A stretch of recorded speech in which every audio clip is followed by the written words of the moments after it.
তো মাসিমা তোমাদের আর ভালো নাই বন্ধুরা, যাক নিয়ে আমি ভালো থাকবো তাই আমার আজকে চলে গেল ছাড়ে।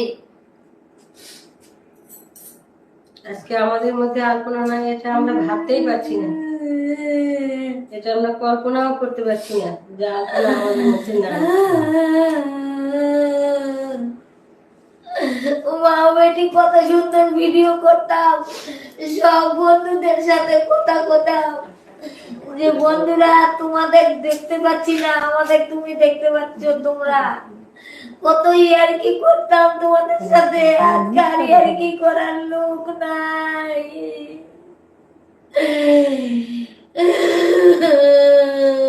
তো আমাদের কিছু বলার নাই আসলে। মানে আমরা ওই ভিডিওটা আমি করতে চাইছিলাম না, কিন্তু সবাই মিলে আমাকে জোর জবরদস্তি করে। আর আলপনাকে তো কলকাতায় আমার একটা দাদা ছিল আমার সঙ্গে, ও রাত্রিবেলাতে থাকতো না, কিন্তু ওই দাদাটা যা করেছে আমার জন্য অনেক করেছে, মানে ওটা আমি ভাষায় প্রকাশ করাতে পারবো না। আর কলকাতার মতো বাজারে একা একা যে কি করেছি না, মানে সেটা আর বোঝাতে পারবো না। আর ওখানে কাউকে পাইনি সাথে, কেউ সাথে ছিল না, এত কষ্ট।